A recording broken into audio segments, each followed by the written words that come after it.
इंसान जब भी मंदिर में जाता है तब वो भगवान से मन ही मन ऐसा मांगता है कि हे भगवान, मैंने जो भी पाप किए हैं उसके फल स्वरूप मेरी जो भी सजा हो वो मुझे भुगतनी ना पड़े।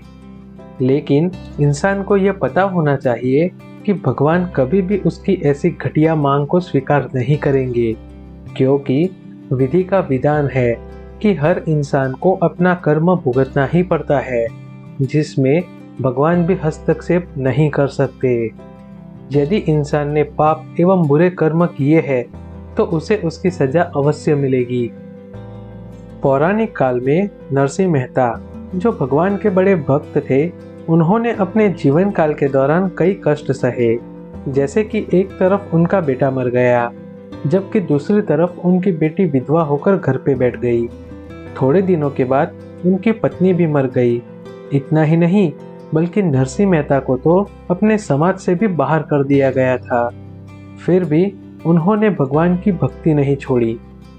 अब बात करते हैं मीराबाई की, जिनका नाम तो आप सबने सुना ही होगा, जिन्होंने अपने जीवन काल के दौरान काफी दुख सहन किए।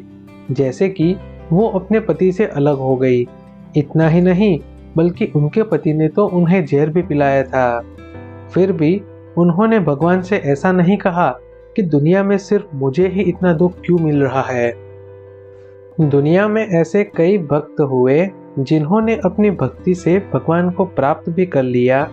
फिर भी उन्होंने कभी उनसे ऐसा वरदान नहीं मांगा कि आज तक मैंने जो भी पाप किया है उसके फल स्वरूप मेरी जो भी सजा हो वो मुझे भुगतनी ना पड़े।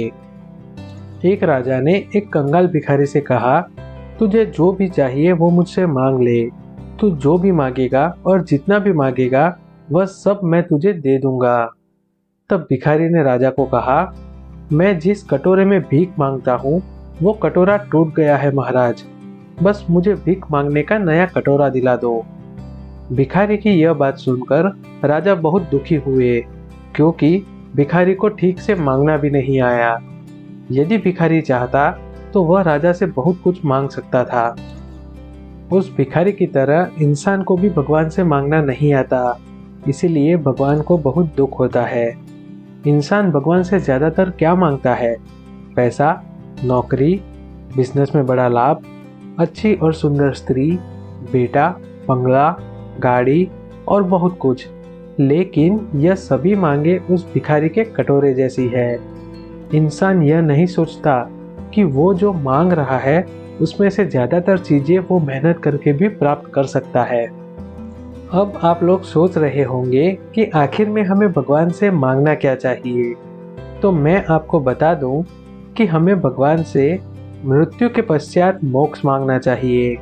हम कभी अपने धर्म से भटके नहीं, ऐसा आशीर्वाद मांगना चाहिए। पराई स्त्री या पुरुष को देखकर कभी हमारी नीयत बिगड़े नहीं, वैसे सद्बुद्धि मांगनी चाहिए। पैसों की लालच में आकर हम किसी का बुरा ना करें, वैसे संस्कार मांगने चाहिए। आंखें बंद करें और हमें भगवान के दर्शन हो, वैसी भक्ति मांगनी चाहिए। यदि आपको हमारा यह वीडियो अच्छा लगा है तो हमारी चैनल को सब्सक्राइब कीजिए। जय श्री राम।